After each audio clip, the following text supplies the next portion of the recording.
ملتان میں ایک صاحب ابھی حال ہی میں سپرنٹینڈنٹ جیل رہ کر گئے ہیں اور مجھے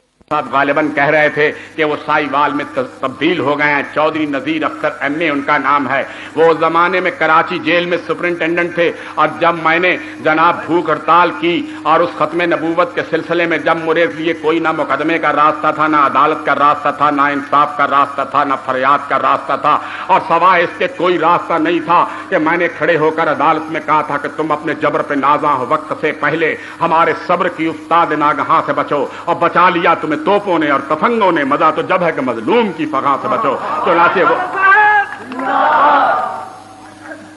تو اس زمانے میں جب میں نے بھوک ہڑتال کی تو یہ سپرنٹینڈنٹ مسٹر نذیر اختر وہاں پر تھے. 45 روز تک میں نے بھوک ہڑتال کی، حتیٰ کہ اس وقت اخباروں میں میری بھوک ہڑتال کی خبر نہیں آتی تھی. اور کراچی جو آج کل میں جاتا ہوں تو کراچی میرے آگے آج کل آنکھیں بچاتا ہے اور اس کے اخبار میری 4 کالمی صفحہ اول پر تصویریں چھاپتے ہیں اور جناب میرے لیے دیدہ و دل فرش راہ کرتے ہیں. بلکہ یہاں تک وہ مجھ سے سوال کرتے ہیں. پچھلے دنوں میں نے کراچی میں 5-6 تقریریں کی تو ایک میں نے ڈرگ روڈ کالونی میں تقریر کی تو وہ کہنے لگے آغا صاحب آپ کہاں کے رہنے والے ہیں؟ تو میں نے کہا میں لاہور کا رہنے والا ہوں. انہوں نے کہا آپ پنجابی ہیں؟ میں نے کہا ٹھیٹ پنجابی ہوں، ایسا ہی پنجابی ہوں جیسے جناب آپ کسی پنجابی شاعری کو دیکھیں اور وہ بولتی نظر آئے، میں اسی طرز کا پنجابی ہوں. اس نے کہا آغا صاحب ہم ویسے تو ہم سب بھائی بھائی ہیں لیکن آپ جیسی زبان بولتے ہیں ہمیں خیال آتا ہے کہ کاش آپ بھی کبھی علی گڑھ کے ہوتے، لکھنؤ کے ہوتے، دلی کے ہوتے. میں نے کہا لکھنؤ دلی علی گڑھ تو باقی رہ گئے جہاں رہنا تھا، لیکن یہ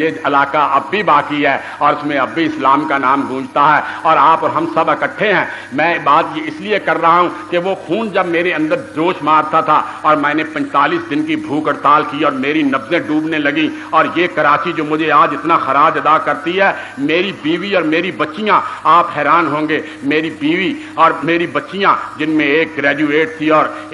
2 گریجویشن کر رہی تھی اور وہ وہاں پر کٹے ہوئے پتنگ کی طرح پھرتی تھی اور یہ ایک بچہ میرے ساتھ یہاں پر آیا جو میرے دفتر کا مینیجر ہے، یہ بھی ان کے ساتھ پھرتا تھا. سوائے ان 4 کے کوئی نہیں کٹے ہوئے پتنگ کی طرح کراچی میں دوکوں کے دروازے پر دستک دیتے تھے لیکن کوئی آنچل ان کے آنسو پوچھنے والا نہیں تھا. اور کراچی جیسے جگمگاتے ہوئے روشنیوں کے شہر میں وہ اس طرح کٹے ہوئے پتنگ کی طرح پھرتی تھی جس طرح کسی مزار پر کوئی دیا روشن ہوا کرتا ہے اور اس کے پوچھنے والا کوئی نہیں ہوتا، اس طرح پھرتی تھی. اور وہ زمانہ تھا اور اس زمانے میں جب میں نے 45 دن کی بھوک ہڑتال کی اور آخری دن اخبار نویسوں نے جرت کر کے وہ بھوک ہڑتال چھاپ دی اور ڈاکٹروں کا یہ بیان اخباروں میں آ گیا کہ شورش کاشمیری کی نبضیں ڈوب رہی ہیں اور شورش کاشمیری چراغے سہرے ہے، جی کا جانا ٹھہر گیا ہے، صبح گیا یا شام گیا، اب مرا یا شام کو مرا اور اس کے بچنے کی کوئی امید باقی نہیں رہی. تو یہ چودھری نذیر اختر میری 7 بیٹیوں کو لے کر اور میری ایک بیوی کو لے کر میرے سامنے آئے تھے اور ان کی قطار باندھ کر کھڑی کرتی تھی اور میری بیٹیوں کی پلکیں آنسوؤں سے بھیگی ہوئی تھی نہیں بلکہ وہ چیخ رہی تھیں اور چلا رہی تھی. تو چودھری نذیر اختر نے مجھ سے کہا کہ تم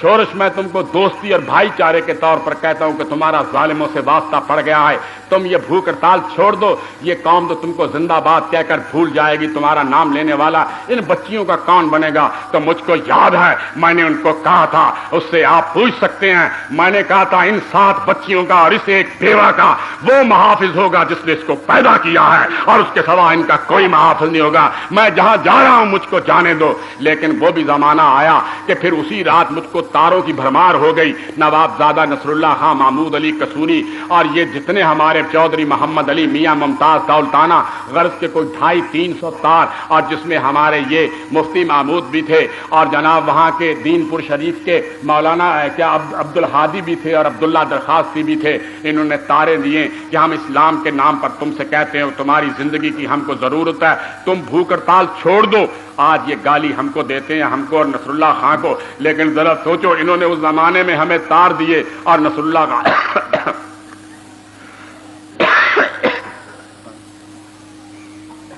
نصر اللہ خان نے حضرت تانوں اس لیے نار رکھی دا کہ دم کر کے پانی پلاندے جائے گا.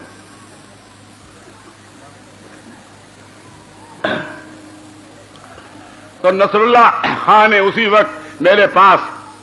میرے برادر اللہ، میرے برادر نسبتی کو بھیجا کہ جا کر تم میری طرف سے کہو لیکن میں اس وقت موت کا سفر باندھ چکا تھا، اور جن کا حامی و خدا، اور آپ جانتے ہیں کہ کشتیاں سب کے کنارے پہ پہنچ جاتی ہیں، نہ خدا جن کا نہ ہو ان کا خدا ہوتا ہے۔ چنانچہ وہ زمانہ آیا کہ ایسا موقع تھا، میں رات کو سو گیا۔ مجھے یہ بات آپ کو صرف بتانے کی ضرورت یہ نہیں کہ آپ کو مجھے زندہ باد کہیں، جب لوگ مجھے زندہ باد کہتے ہیں تو میں خوش نہیں ہوتا، مردہ باد کہتے ہیں تو میں رنجیدہ نہیں ہوتا۔ تم میں سے کون ہے جو زندہ باد کہنے کے بعد مجھ کو بچا سکتا ہے؟ جس دن میری تقدیر میں موت لکھی ہوئی ہے وہ تو ضرور آئے گی، اور جب تک مجھے زندہ رہنا ہے کوئی مجھ کو مٹا نہیں سکتا، خواہ کتنی کوئی مٹانے کی کوشش کر لے۔ وہی بقول داغ کے کہ تبلو علم ہے پاس ہمارے، نہ مالو زر ہم سے خلاف ہو کے زمانہ کرے گا کیا۔ یہ کسی کے خلاف ہونے سے کوئی مر نہیں سکتا، اور کسی کے زندہ باد کہنے سے کوئی بچ نہیں سکتا۔ اور وہ بقول ہے اگر لوگوں کے آنسوؤں سے اور زندہ باد سے کوئی بچ سکتا تو وہی ایک شاعر نے جو لکھا تھا عمر بن عبدالعزیز کی موت پر کہ اگر کسی کو راست بازی کی وجہ سے موت نہ آتی اور فقر غیور کی وجہ سے موت نہ آتی تو وہ تو ہوتا، تو اس طرح کوئی کسی کو بچا نہیں سکتا۔ موت تو اس کو بظاہر کا لفظ میں استعمال کرتا ہوں، موت تو یوں کہیے کہ بظاہر جان کنی کے مرحلے سے تو اس پیغمبر ذی شان کو بھی گزرنا پڑا جس کے متعلق کہا گیا تھا کہ سب کچھ تمہارے واسطے پیدا کیا گیا، سب غایتوں کی غایت اولا تمہیں تو ہو۔ موت تو ہر آدمی کو آتی ہے۔ چنانچہ جناب میں اس وقت جب سو گیا رات کو، اور میرا 45واں دن تھا، نبضیں ڈوب رہی تھی، یوں ہی آنکھ لگی اور آنکھ لگتی تھی کھل جاتی تھی، آنکھ لگتی تھی کھل جاتی تھی، کچھ اس قسم کا انداز تھا کہ کس قدر تھی کشمکش میں جامعان کوئے دوست، ایک طرف سے موت آئی ایک طرف سے بوئے دوست، موت و حیات میں کشمکش کا پہلو تھا۔ تو مجھے آج تک یاد ہے کہ اس رات مجھے کچھ خواب آیا، حالانکہ میں ذرا کچھ اور عقیدے کا آدمی ہوں، لیکن اس خواب میں میں نے دیکھا کہ 3 آدمی کھڑے ہیں، ایک سید عطا اللہ شاہ بخاری کھڑے ہیں، ایک پیر میر علی شاہ کھڑے ہیں، اور ایک علامہ انور شاہ کھڑے ہیں، اور ان میں سے ایک آدمی نے میرے شانے پر ہاتھ رکھ دیا اور اس نے کہا کہ شورش گھبرانا نہیں، آخری فتح تمہاری ہو۔ چنانچہ مجھ کو یاد ہے کہ اگلی صبح جب میرے پاس ساری گورنمنٹ مجھ کو منانے کے لیے آئی، اور وہاں کا کمشنر بھی آیا اور DIG بھی آیا اور جرنیل جیل خانوں کا بھی آیا اور بڑے بڑے افسر آئے، اور انہوں نے آ کر منتیں کی کہ بھوک ہڑتال چھوڑ دو، تو میں نے کہا نہیں، اب مسافر جا رہا ہے وہاں جا رہا کہ کوثر پہ آ ملیں گے حریفان بادہ نوش نشتر، اب ایک نعرہ مستانہ چاہیے، اب نعرہ مستانہ کا وقت ہے۔ ممکن ہے مجھ کو قیامت کے دن سرور کائنات اپنی رحمت للعالمین کے صدقے میں بخش دیں، ممکن ہے علی مرتضیٰ کے صدقے میں بخش دے، اور ممکن ہے فاطمہ کے صدقے میں بخش دے، اور ممکن ہے حسنین کے صدقے میں کسی نہ کسی کے صدقے میں مجھ کو ضرور بخش دیں گے۔ اور اب مجھ کو جانے دو کہ اس سے بہتر کوئی موت نہیں ہوتی ہے۔ اس کے بعد وہ چلے گئے، اور 10 منٹ کے بعد گورنر سے آرڈر لے کر آئے کہ شورش صاحب ہم آپ کو مبارکباد دیتے ہیں، آپ کی استقامت جیت گئی اور گورنمنٹ نے ہتھیار ڈال دیے اور وہ آپ کو رہا کر۔ جو آدمی موت سے ڈرتا ہو موت اس سے ڈرتی نہ، جو آدمی موت سے نہ ڈرتا ہو، جو آدمی موت سے نہ ڈرتا ہو موت اس سے ڈرتی ہے، اور جو موت سے ڈرتا ہو موت اس کا تعاقب کرتی ہے۔